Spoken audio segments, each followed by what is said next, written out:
I am Dr. MP Changappa. I teach at NUJS as an assistant professor.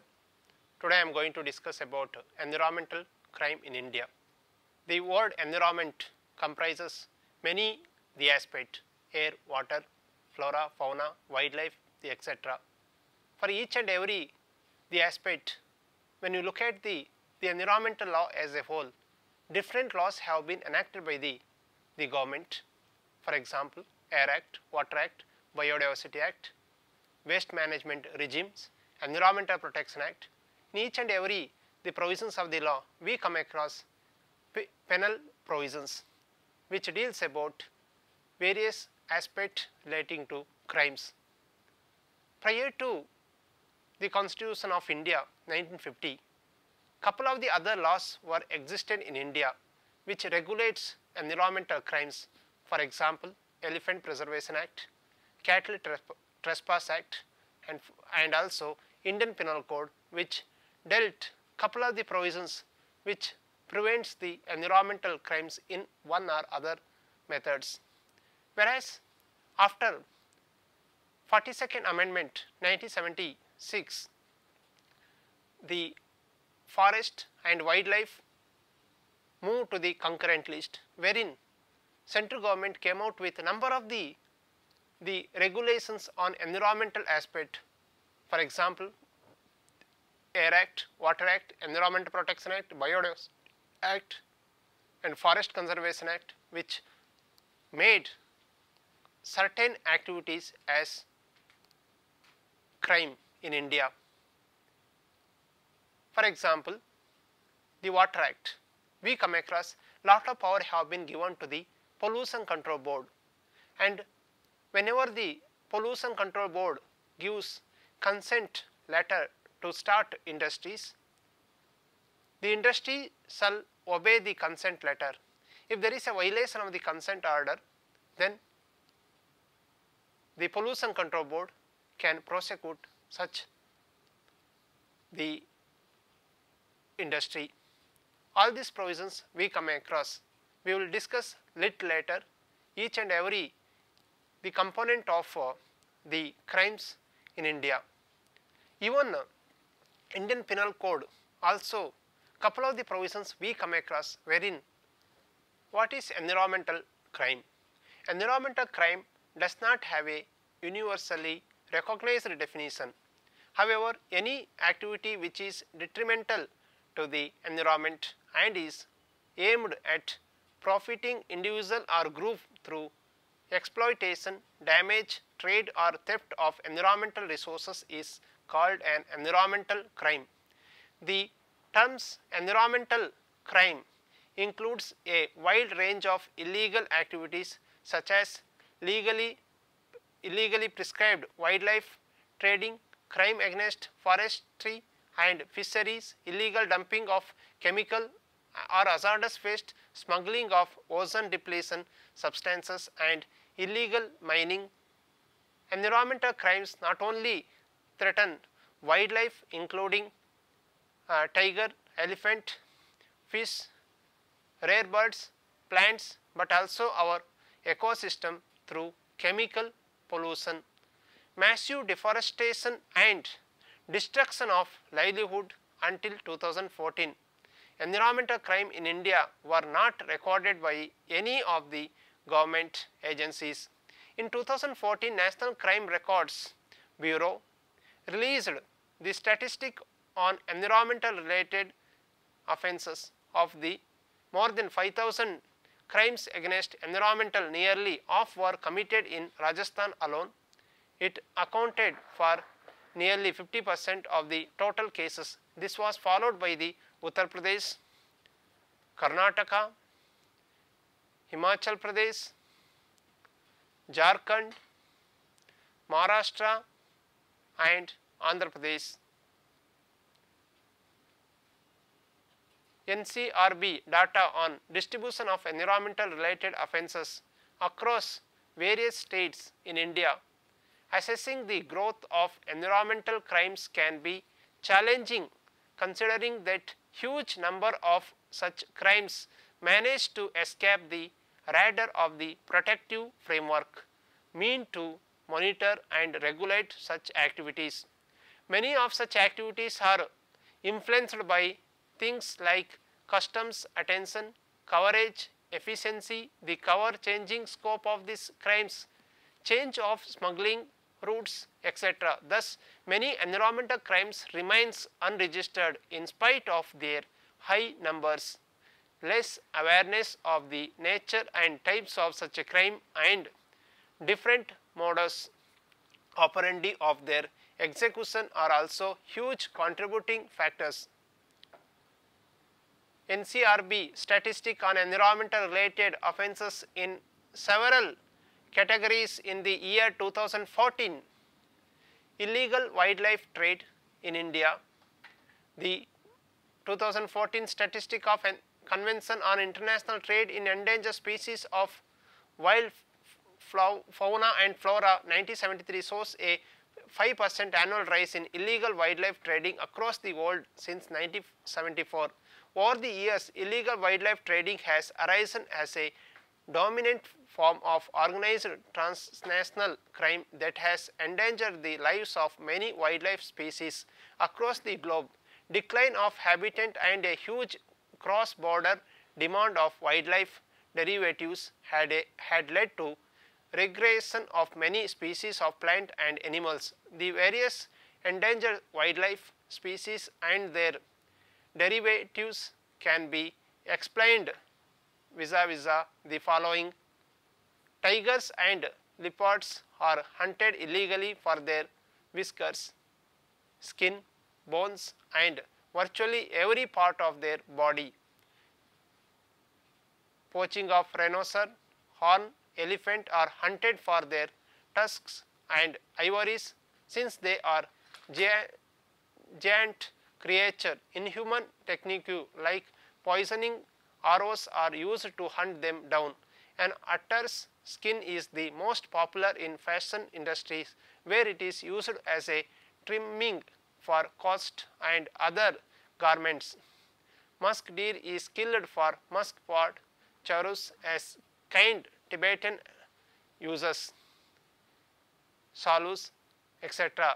Bile bear is kept in captivity and is tortured for its bile, a digestive liquid produced by the liver, etc. This has made bears as endangered species. According to the IUCN list of the vulnerable and red list of threatened animals, mangroves is killed for their hair which are used to make fine paint, etc. Significance in fence soli, butterflies are captured simply to be kept as a curious. India has a strong legal framework to regulate and control wildlife trade under the Wildlife Protection Act 1972, which prohibits trade in over 1,800 species of plants, animals and their derivatives. India is also a member of CITES since 1976. At just like many countries, the problem is not that of laws but of their implementation in and enforcement. Often the positive effort and concerns towards protection of wildlife are curbed by lack of political will and governance failure.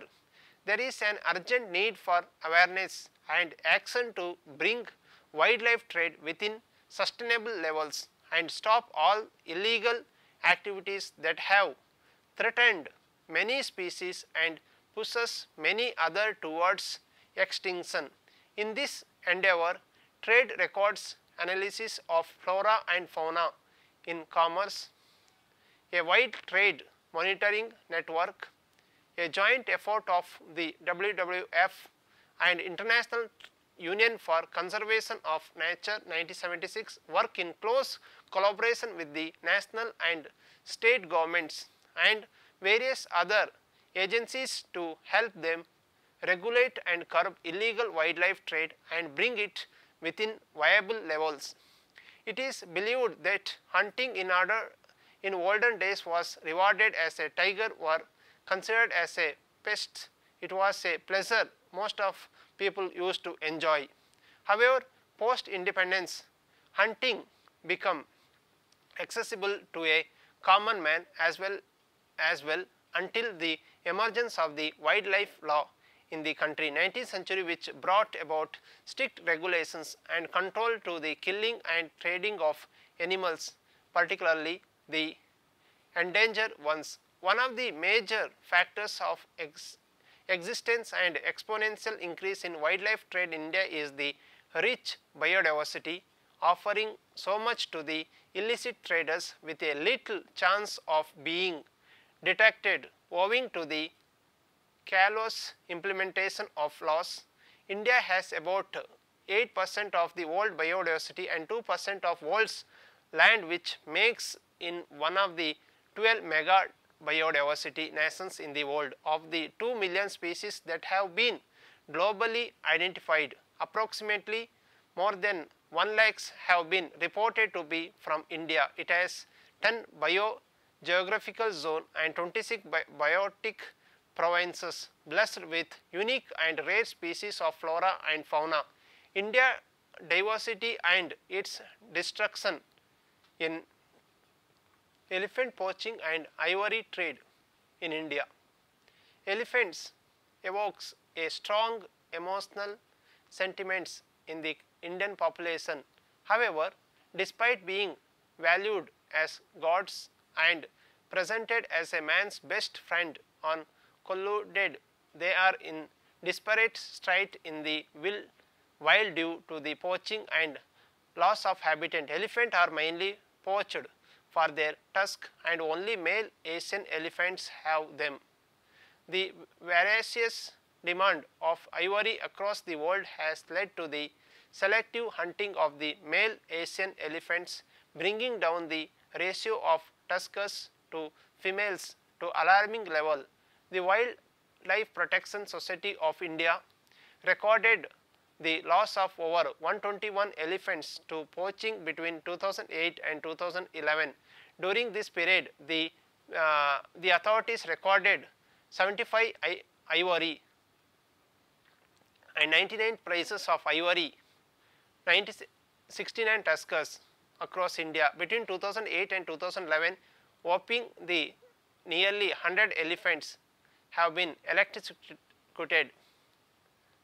Poaching remains the major cause of threat and death of elephants. A new study reports that ivory trading is still prevalent in India, and the wildlife protection laws have just driven underground.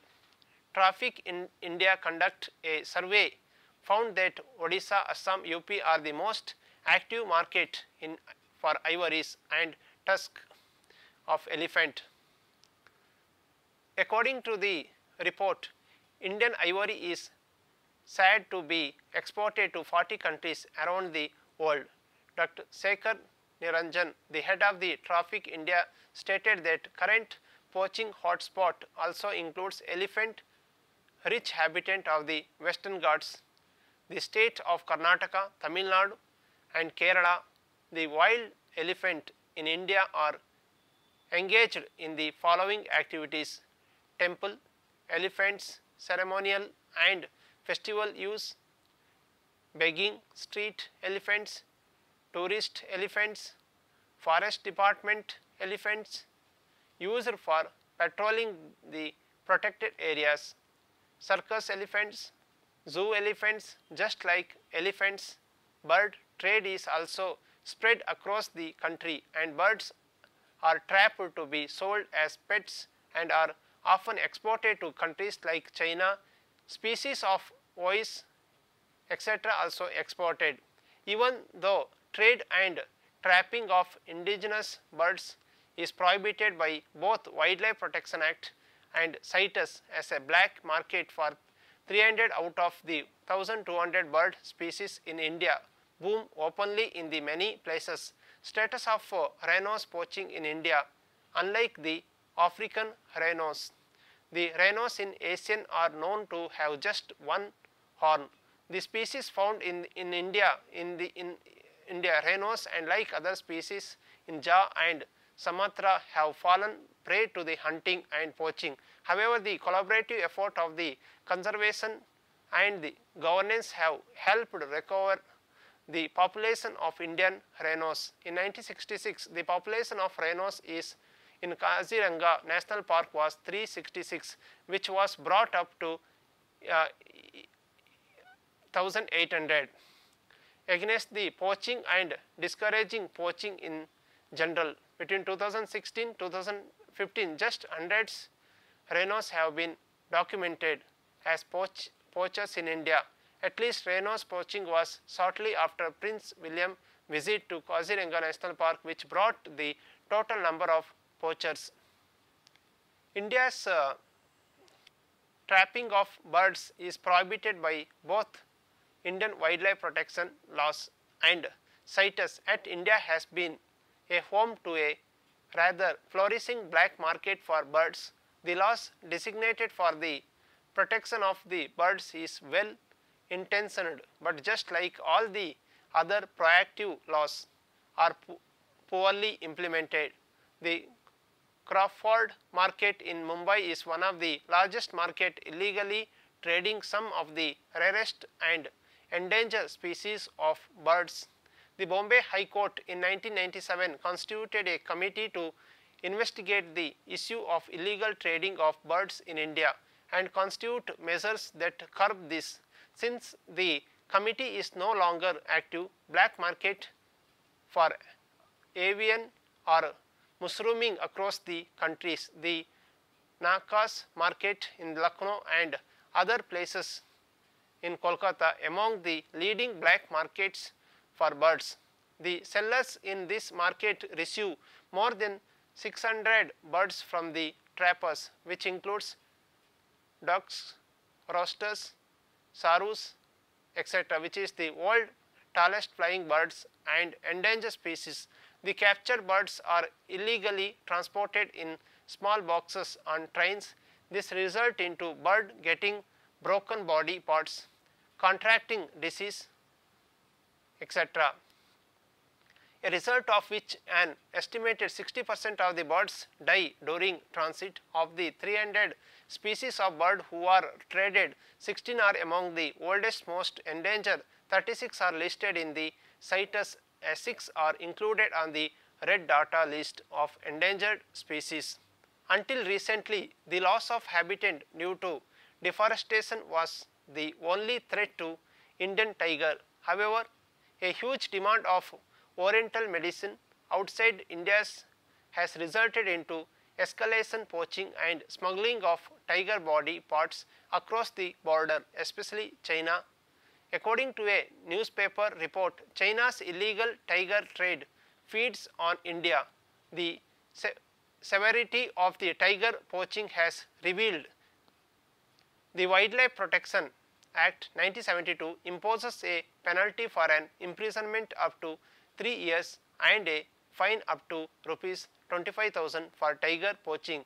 If an offence is committed inside a tiger reserve, the penalty is a mandatory imprisonment of 3 years, extendable up to 7 years, and fine of Rs 50,000, extendable up to Rs 2 lakhs. In case of if there is a subsequent conviction of this nature, there is an imprisonment of 7 years and a fine of Rs 5 lakhs, which may extend to Rs 50 lakhs.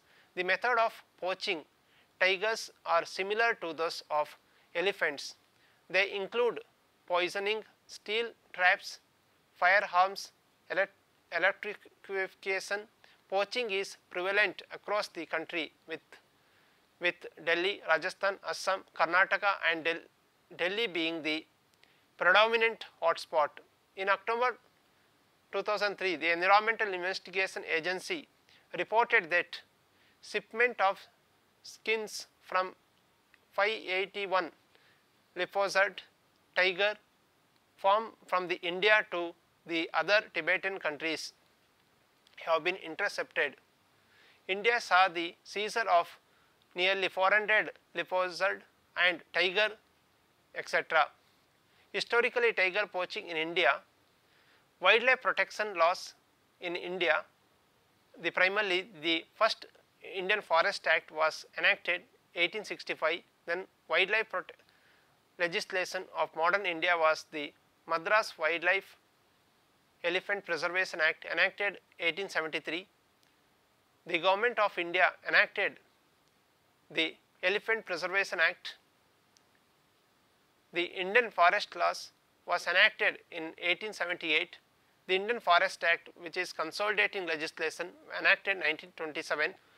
Wildlife Protection Act was enacted in 1972. Forest Conservation Act 1980. The Environmental Protection Act 1986. Supreme Court of India has been active in environmental conservation since 1965 and has passed various judgments on conservation of forests and safeguard of endangered tigers and elephants. A landmark judgment on protection of wildlife by the Supreme Court was given in the case of Centre for Environmental Laws versus Union of India, which the Supreme Court said that our approach should be ecocentric and not anthropocentric, rich when it comes to the protection of wild species, highlighted the judgment of MC Mehta versus Kamal Nath 1997. The Supreme Court said that under the Article 21, the human beings are not only entitled to a clean and safe environment, but also are obligated to protect it. Thus, protection of environment is a corresponding duty to the right to environment under Article 21 of the Indian Constitution. India has enacted many laws for the environmental protection which have constantly been recognized and reinforced by the apex court. What lacks is the monitoring of these laws at a grassroots level. People may feel happy and relieved on the seizure of illegal wildlife derivatives, but they are not involved enough as a community to protect it, considering the India's peninsula, its biodiversity and its demand in countries like China, Thailand, etc. Illegal wildlife trading and poaching can only be curbed by the collaborative effort of the government, activists and people. In order to encourage this, effort need to made to spread awareness amongst the lesser educated people about the importance of biodiversity to ecology and environment, and that human life is not the only life to value. Industrial violations. Apart from the troublesome flouting of legal framework for the protection of wildlife in India, it is the industries that break the laws meant for the protection of environment. From domestic to large scale, all establishments have been major contributor to the various kinds of pollution that exist. Instances like Bhopal gas tragedy, acid rain and declining oxygen levels in fresh water bodies are the consequences of the ignorance by the industries of the legal limitation that have been set up by the government in order to prevent this phenomenon from occurring. However, in the past 3 decades, the collated effort of the environmental activity and the Indian judiciary have been able to successfully implemented a number of principles through multiple environmental litigations. Most of these litigations were in the form of public interest litigations. Since environmental issues pertaining to diffused public interest rather individual injuries, the ability to invoke the original jurisdictions of the Supreme Court under Article 32 and of the High Court under Article 226 of the Constitution of India has remarkably contributed to the environmental protection.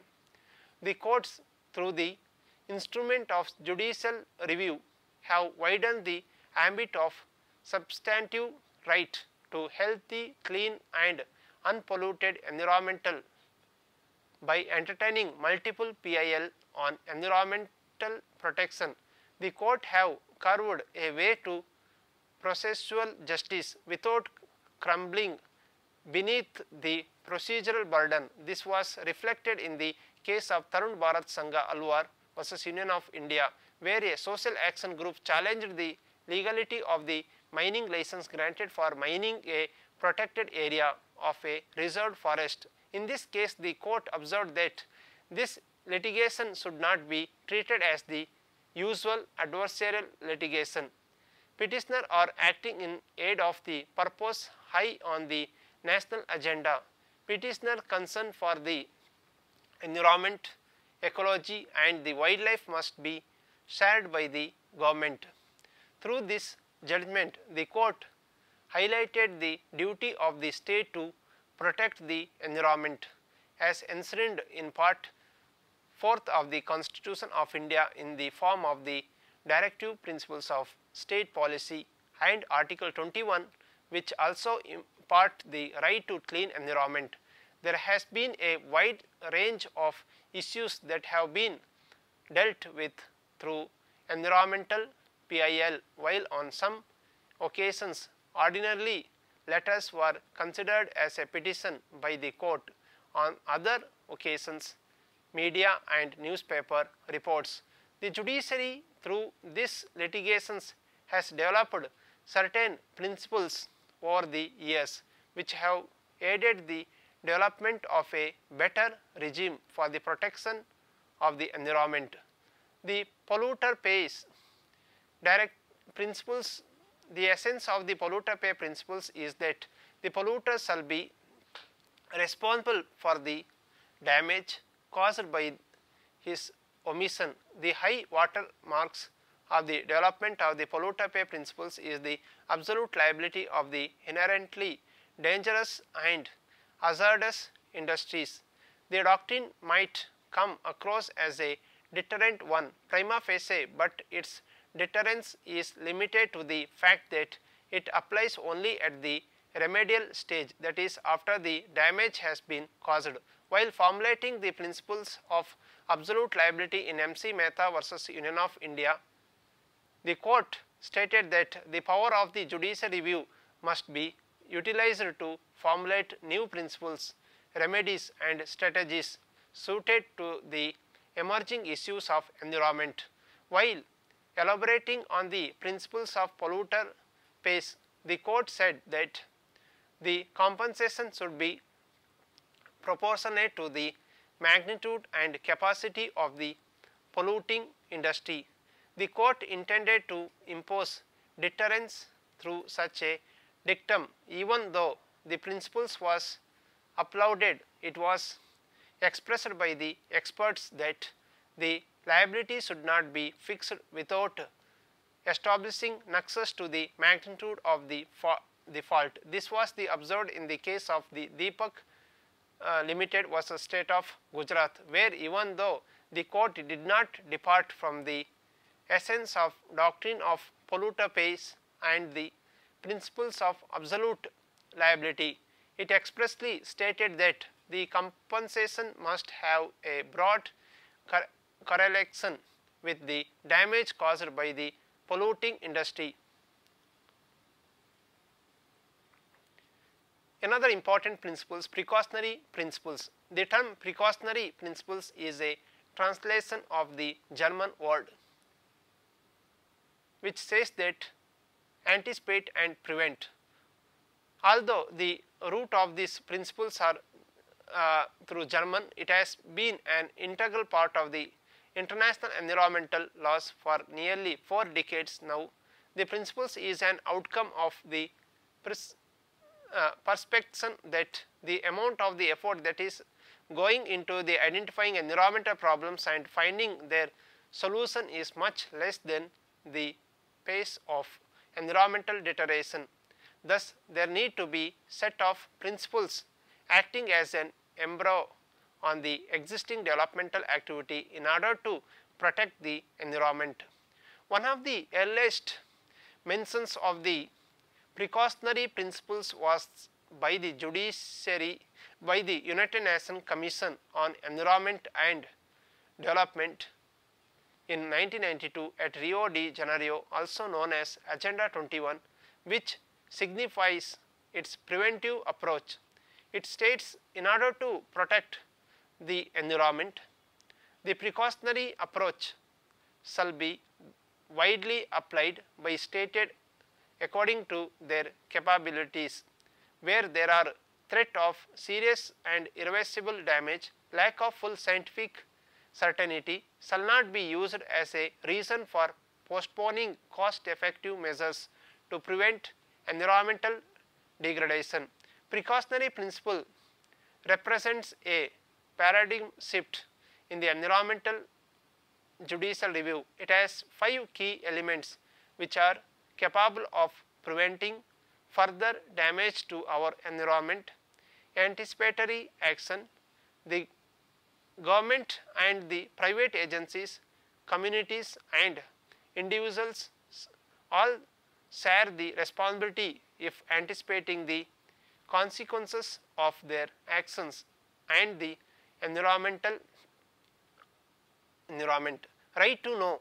The proponent of any product, service, plans or operations have the burden to disclose to the resident of the areas to be affected consequences of such operation in terms of potential health hazards and damage to the surroundings.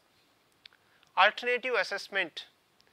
The acting organization are bound to make an environmental impact assessment of their activities on the target areas and find out the least damaging alternatives in order to protect the human health and environment. Full cost accountable. When evaluating alternative measures, it is dealt to evaluate the reasonable foreseeable cost, including the cost of disposal and health cost for the people living in the nearby areas which are likely to be affected by such operations. Participatory decision making. Not only should the people be well informed of the consequences of any developmental activities on their land, but also they should have an equal say in deciding whether or not such activity should be carried out on their land at all. The proponent companies and organization must not act without a unanimous consent of the concerned community of people. In India, apart from the multiple environmental regulations, the major legislations that exist are the Water Prevention and Control of Pollution Act 1974 and Air Prevention and Control of Pollution Act 1981 and the Environmental Protection Act 1986. This legislation aims at regulating and whenever possible restraining the damage that can be caused by the pollution. The precautionary principles has not been expressly mentioned in any of the current legislations and regulations. However, the Supreme Court of India largely referred various international conventions, especially Stockholm Declaration, Rio Declaration, Rio plus 20, Rio de Janeiro, while interpreting the various environmental laws in India. Primarily, some of the important principles such as polluter pay principles, as I discussed earlier, precautionary principles, sustainable development, intergenerational equity, intragenerational equity, all such principles have been relied by the Supreme Court of India in several decisions so as to protect and prevent and improve the environmental resources in India. Thus, Supreme Court role in preventing environmental crimes considered to be commendable despite of the existing legal system in India. One more important principles have been applied by the Supreme Court, that is public trust doctrine. As per the public trust doctrine, it is a Roman principles wherein all the natural resources which are belonging to the state, and it is the duty of the government to administer those resources for the benefit of the community as a whole. While doing so, if the government misappropriates, misuse or misgoverns these principles, then judiciary have power to rectify such mistakes. In several cases, we come across recent coal block allocation case, MC Mehta versus Union of India, couple of the cases wherein Supreme Court of India applied this particular the principles public trust doctrine. This public trust doctrine considered to be one of the emerging the principles under the environmental law, wherein it mandates the states responsibility to govern these resources in a wisely and proper manner, so that lot of criminal activity can be prevented. When you say about environmental crime in India, we have both crimes, we have both remedies we can provide. One is tort remedies and the public law remedies. Especially under the public law remedies, even Indian Penal Code also couple of the provisions have been provided under the Indian Penal Code which prevents environmental crimes, and tort remedies one can seek the compensation from the party. Now we are going to discuss some of the important penal provisions under various environmental laws. See, one of the important aspect of environmental laws, we do not have a comprehensive environmental laws, although the Government of India after the Bhopal gas leak enacted Environmental Protection Act 1986, which covers each and every aspect of the environmental the problems. Now we shall discuss few the provisions which deals about the penalty clause.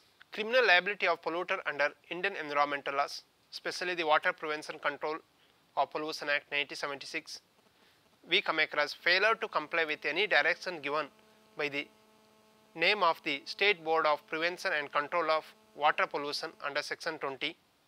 For that purpose, punishment up to 3 months or fine up to rupees 10,000 or both, and in case of failure to follow such penalty, the fine up to 500 per day. Likewise, for destruction, pulling down, removal, injury or any pillar, post, stake put by the Pollution Control Board, for that purpose imprisonment for a term up to 3 months or fine which may extend to up to 10,000 or both. Where for the grant of consent under section 25 and 26, any person who willfully alter, interferes with a device mean to measure and monitor environmental phenomena, punishment is imprisonment for a term up to 3 months or fine up to 10,000 rupees or both. Introducing poisonous substance into a stream or well or altering the outlet for discharge of sewage without the permission of the state board is the contravention of section 27 and 25. For that purpose, punishment is an imprisonment of 1 year and 6 months, which is extendable up to 6 years, and fine. For subsequent violations, the imprisonment shall be a term not less than 2 years, but which may extend to 7 years. Thus, we can say that the Water Act, which provides couple of the penalty the provisions, wherein Pollution Control Board or any citizen after giving 60 days notice can file a suit against airing companies, when even the criminal liability can be also imposed on director of the industry who violates the consent order. However, director can escape from the responsibility by proving that act happened beyond the control.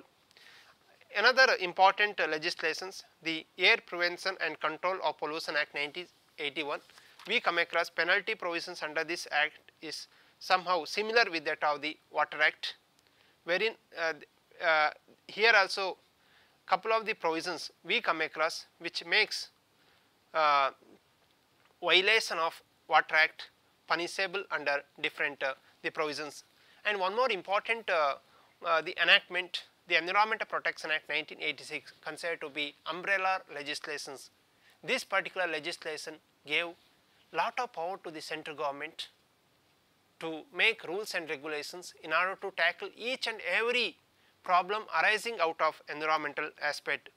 For example, under this law, failure to comply with or contravention of this act, in respect of the failure or contravention, the punishment is imprisonment which may extend to up to 5 years or with a fine extendable up to 1 lakh with both. In case of continued offence, additional fine of rupees 5,000 per day will be imposed from day of the first conviction. Therefore, we can say that apart from these 3 legislations, even under the Forest Conservation Act 1980, diverting the forest for non-forest purpose amount to an offence. Then any activities within the reserve forest, protected forest, the national sanctuary, the wildlife sanctuary without the permission of the designated authority amount to an offence. Likewise, today we have Biodiversity Act 2002 and waste management rules. Each and every rules imposes penalty the provisions in contravention of the laws. Likewise, the Factories Act, the waste management the laws, which made obligation on the part of the municipalities or the occupier of the industry to follow such regulations properly. If they do not follow, the concerned authority can prosecute such bodies. Therefore, we can say that environmental crimes considered to be very important aspect of the law, which can be implemented properly. The offences has been provided, even though very less punishment have been provided under those legislations. By implementing those the offences, implementing those the provisions would send a strong message to the society in order to tackle the various environmental offences in India. Unfortunately, in India, we consider that these offences are very small offences, people won't pay much attention, but the moment we allow these offences to continue, a day will come, most of the environmental aspect would diminish. Thank you.